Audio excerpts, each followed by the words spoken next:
The river of abandonment. The twin moons hung low in the alien sky, their pale light falling on a small village beside a black river. The wind was cold and sharp, carrying whispers of fear through the night. Villagers stood in silence near the water, their faces hidden under dark cloaks. In the center of them lay a young alien woman, motionless, wrapped in thin fabric. Her name was Lyra. Once a bright scholar who dreamed of exploring the stars, now she was broken, her lower body paralyzed after a mysterious sickness spread across her land. Lyra's eyes moved slowly, filled with confusion and sorrow. Her family stood nearby, her father, her mother, her two brothers. But they could not meet her gaze. She tried to speak, but her weak voice was lost in the wind. Her mother whispered, "Forgive us, child." "The gods demand balance," her father nodded, his hands trembling. "The healers failed. The food is gone, winter is near, we cannot carry another mouth." Lyra felt a tear slide down her cheek, but her body could not move to wipe it away. She looked at the dark river and realized what they were about to do. The villagers believed the river could take pain away. They said those who were thrown into it would be freed from suffering. But deep inside, Lyra knew it was only fear and shame hiding behind tradition. Her youngest brother stepped forward, holding the cloth tighter around her, avoiding her eyes. "Please." "Don't," Lyra whispered, her voice trembling like the wind. No one answered. Her father closed his eyes and pushed her into the cold water. The surface broke with a splash, and the sound echoed across the valley. Lyra's body sank into the icy current, bubbles rising around her pale face. She could not swim, her legs did not move. Her mind screamed for help. The river pulled her deeper, darker, colder. She saw strange lights under the water, glowing creatures watching her drift down. Her lungs burned as she tried to hold her breath. Above the surface, the villagers turned and walked away in silence. Their steps faded, leaving only the river's soft whispers. Far above the hills, in the shadow of an old metal structure, a human explorer named Ethan adjusted his drone controls. He was mapping the area for resources, recording the night landscape. Suddenly, one of his drones detected movement near the river. He zoomed in on the feed, a figure sinking in the dark water. At first he thought it was debris, but then he saw the shape of a face, eyes open, terrified, alive. Without thinking twice, Ethan dropped his gear and ran. He reached the cliff edge and saw the body floating away. The current was strong, pulling her toward the rocks. He threw off his jacket, switched on his flashlight, and dove straight into the freezing river. The cold hit him like a blade, but he forced his muscles to move through the murky water. He saw her, Lyra, drifting downward like a falling feather. He swam hard, lungs burning, every movement slow against the current. At last his hand caught her arm, her skin cold as ice. He pulled her close and kicked upward, fighting to reach the surface. Breaking through the water, Ethan gasped for air, holding her tightly against his chest. Her face was pale, her lips blue, her breath almost gone. "Come on. Stay with me," he shouted, pushing toward the shore. The river tried to pull them back, but he refused to let go. After long minutes of struggle, he reached the muddy bank, dragging her onto the land.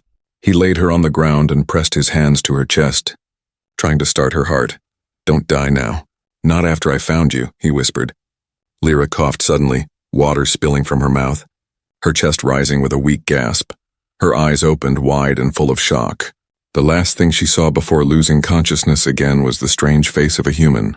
Wet, trembling and smiling with relief, Ethan looked down at her, breathing hard. He had no idea who she was or why she had been thrown into that river. But he knew one thing: he couldn't leave her here. As the storm clouds gathered above them, he lifted her gently into his arms and whispered, "You're safe now." Lightning flashed across the sky and the river roared behind him. The night that began with silence had turned into a story that would shake two worlds. The breath of life. The rain fell harder now, drumming against the muddy ground. Ethan carried Lyra through the shallow forest path, her small body trembling in his arms. The cold had drained her strength, and each breath came in short, shallow gasps. Her blue lips shivered as she tried to speak, but no sound came. Ethan's mind raced, thinking of every survival lesson he had learned. He found a dry spot under the trees, cleared leaves and branches, and gently laid her down. He opened his small first aid kit, pulling out a thermal blanket and oxygen mask. His hands shook slightly as he wrapped her tightly, trying to bring warmth back into her body. Lyra's eyes fluttered open briefly. Confusion and fear reflected in them. Why help me?" she whispered, her voice hoarse and faint. Ethan knelt beside her, brushing wet strands of hair from her face. "Because you're alive," he said firmly. "And no one should die like that." She blinked at him, disbelief and wonder mixing in her gaze. Her mind could not understand why a human, a stranger, would risk themselves for her. The river behind them roared like an angry beast, and clouds flashed lightning above. Ethan worked quickly, giving her small sips of water and warming her hands. He checked her pulse, and his heart skipped when he felt the faint beat. He whispered softly, "Hold on, just hold on. I'm not letting you go." Minutes stretched like hours as he pressed his hands gently on her chest. Lyra coughed, sputtering water, and her chest rose with a shuddering breath. A small smile formed on Ethan's lips. She was fighting to survive. Above them, the sky rumbled, and alien drones passed by, scanning the land below. Ethan's sensors flickered red as he detected movement. He realized the river's patrols might find them at any moment. He had to move quickly before the villagers returned, seeking to reclaim what they considered lost. With careful hands, he lifted Lyra, supporting her back and shoulders. She leaned weakly against him, unable to walk, but her eyes now glimmered with life. "Where are we going?" she asked, voice barely above a whisper. "To safety," he replied, scanning the forest ahead. "Somewhere you can recover."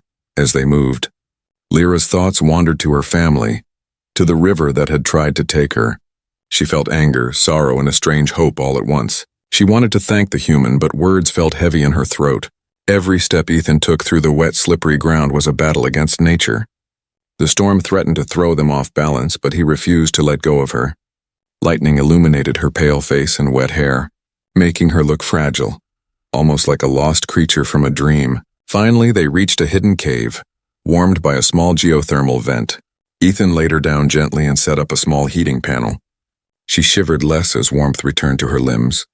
He prepared a simple bandage to protect her arms and legs from bruises and scratches. For the first time since the river, Lyra felt safe, even if only a little. She looked at Ethan with cautious trust, the kind that grows slowly when someone saves your life. Humans. "Help anyone?" she asked, still unsure. Ethan smiled softly. "We help those who cannot help themselves, no matter who they are." Her heart beat faster, not from fear now, but from the wonder of being alive. Outside, the storm raged on, hiding them from the world inside the cave. Two lives intertwined, one broken, one brave, and in the dark, a bond began to grow that neither time nor danger could easily break. The hidden pain Lyra lay on the warm mats inside the cave, shivering slightly. Her body ached from the cold river, bruises forming on her arms and legs. She stared at the rough stone ceiling, thinking about her family, about the river that tried to claim her. For the first time in years, she felt powerless yet alive. Her mind was a storm of fear and confusion. She did not understand why a human would risk his life for her. Ethan crouched beside her, carefully adjusting the brace he had built to support her back. It was simple, made from strong wood and light metal, but it held her upright. He smiled softly, trying to calm her trembling hands. "You'll be able to move again," he said. Slowly but surely, Lyra looked at him, her eyes wide, full of pain and disbelief. She had been abandoned by the people who were supposed to care for her, and now this stranger treated her like she was precious, not broken. The cave was quiet except for the drip of water from the ceiling. Outside, the storm continued, but inside, warmth filled the small space. Lyra tried to sit, but her legs refused to hold her. Ethan caught her, holding her gently, whispering words of encouragement. "Take your time," he said. "I'm here and I'm not going anywhere." She felt a tear slip from her eye, and he brushed it away softly. "Your world," he continued, "might have given up on you, but I haven't." For hours, Lyra remained silent, staring at the cave walls. She thought of the cruel river, of the night her family turned against her. Her heart ached, not just for herself, but for the lost hope of her people. She remembered the cold faces of her brothers, the sorrowful but firm hands of her parents. "I was supposed to be their pride," she whispered, voice trembling. "Now I'm just a burden." Ethan shook his head gently, refusing to let her words take root. "No one is a burden," he said. "Life is precious, and it's worth fighting for." Night fell, and the small cave glowed with the soft light of Ethan's lamp. He prepared a simple meal of heated rations, offering it to her. She hesitated, unused to kindness, but hunger won. and she ate slowly. Each bite seemed to give her strength, not just physically but emotionally. Ethan watched her carefully, knowing that healing the body was only half the battle. The other half was healing the spirit, the part that had been crushed by fear and rejection. As Lyra rested, she noticed Ethan moving quietly. Checking the cave entrance, he seemed alert, aware of every sound. "Every shadow, are you afraid?" she asked softly, curiosity mixing with concern. "Always," he admitted. "But fear doesn't stop me from doing what's right."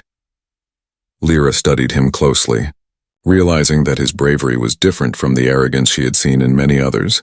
He did not seek praise or reward, he simply acted, guided by a principle she had never known. Hours passed, and finally exhaustion overtook her. She fell asleep wrapped in warmth and safety, a feeling she had not known for many years. Ethan sat beside her, keeping watch outside. The storm raged, but inside, there was peace, fragile yet real, and for the first time, Lyra allowed herself to believe in hope again. The hidden pain of abandonment still lingered, but it was no longer the only force in her life. A spark of trust had been lit, and with it, the possibility of a new beginning. The hunter becomes the hunted night fell over the alien forest, shadows stretching like dark fingers across the ground. The storm had passed, leaving the air damp and heavy. Ethan remained alert, his senses sharpened. Scanning every movement and sound, Lyra lay on the soft mats inside the cave, trying to rest, but her mind raced with fear. She wondered if her family had sent others to find her, to punish her for surviving. The thought made her chest tighten, but she trusted Ethan to protect her. Suddenly, a soft noise came from outside the cave. The crack of a branch underfoot. Ethan froze, listening carefully. His hand moved instinctively toward his sidearm, though he hoped it would not be necessary. Lyra's eyes widened as she sensed tension, but she could not see what was coming. From the darkness, armored figures emerged. Moving swiftly, silently, they were alien hunters, sent by the village council, their mission clear: retrieve Lyra and punish the human who saved her. Ethan stood holding his weapon, his back straight, his stance firm. "Step back," he warned, voice steady but loud. "She is under my protection." The leader of the hunters stepped forward, cloaked in dark armor. "You dare save what we cast away?" the alien hissed. "You defy our laws, human!" Ethan's gaze did not waver. "I follow my own laws," he said. "Those are of mercy, not fear." A tense silence fell, broken only by the soft rustle of leaves. The hunter's eyes glinted, judging, calculating, testing the human's resolve. Without warning, one of them lunged. A blade flashing in the dim light, Ethan moved quickly, deflecting the attack with his exosuit, the metal clanging against metal. Another hunter fired a beam which he narrowly dodged, sparks flying where it hit the cave wall.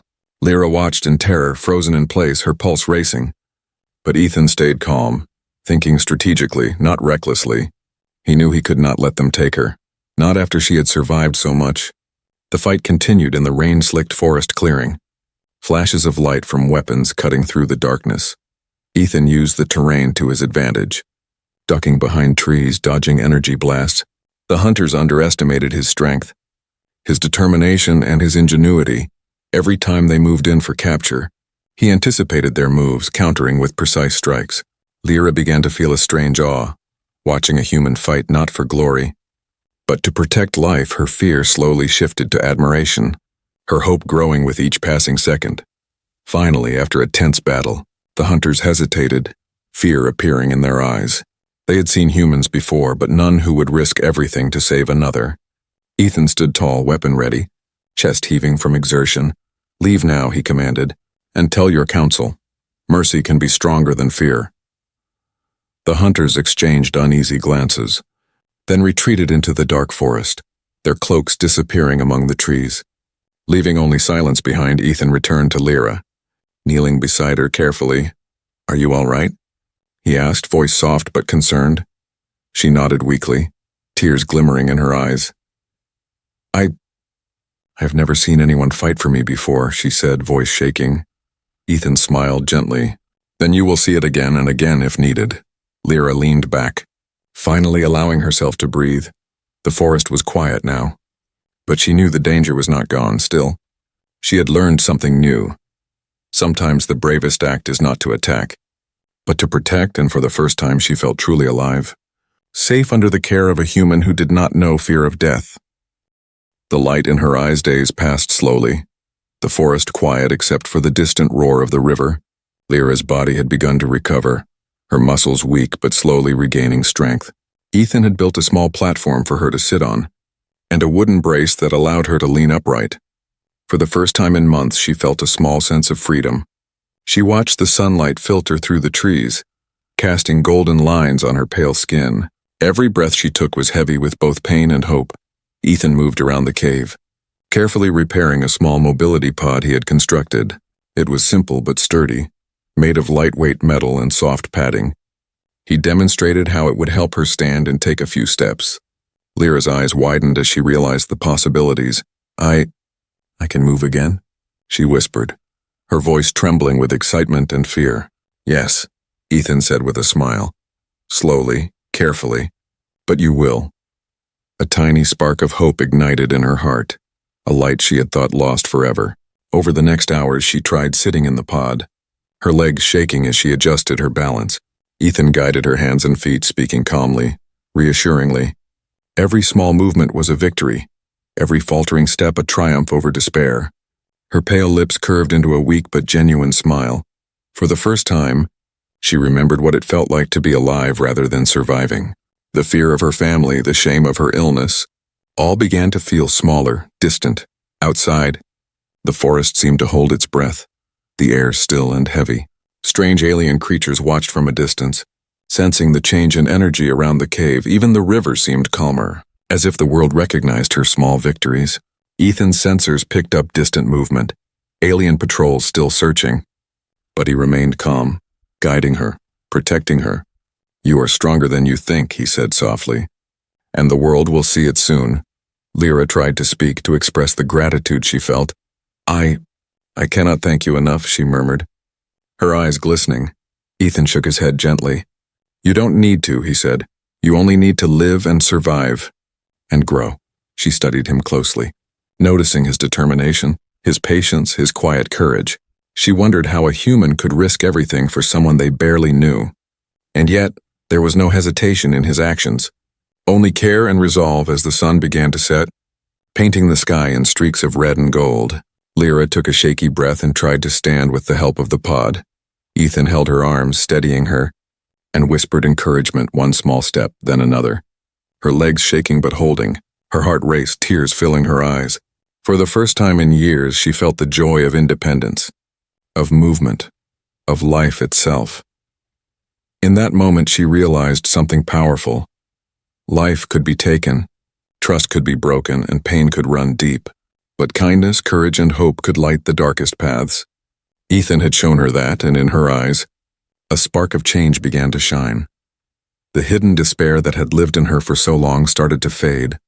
Replaced by determination, the light in her eyes grew brighter, a silent promise to herself and to him, that she would survive, that she would reclaim her life, and that she would honor the human who saved her.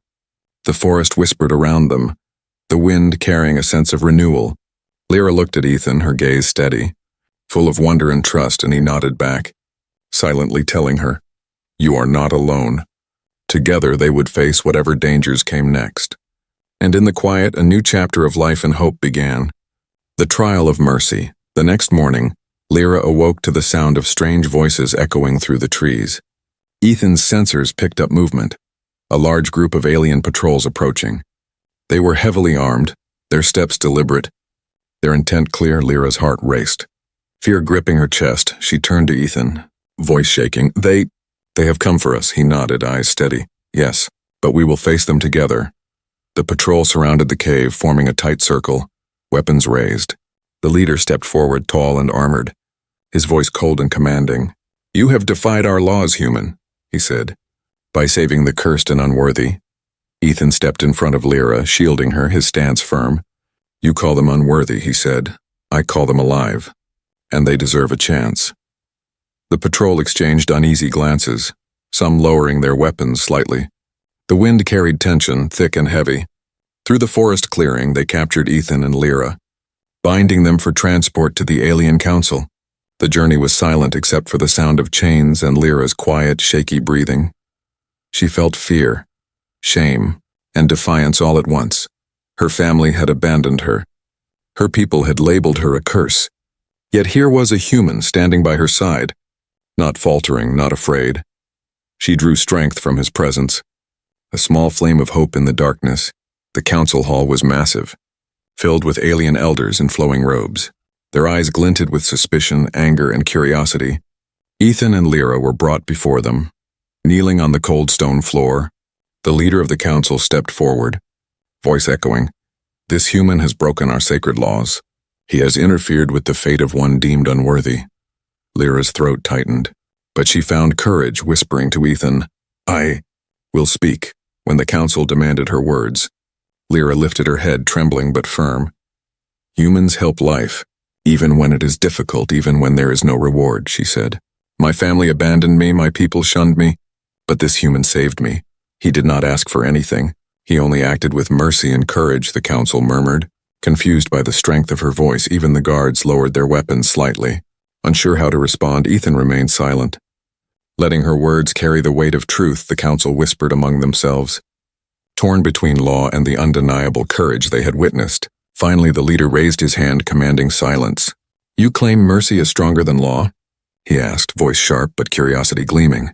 "Yes," Lyra said, voice unwavering. "Mercy gives life a chance to change. It shows courage, not weakness. It shows strength of heart, not fear."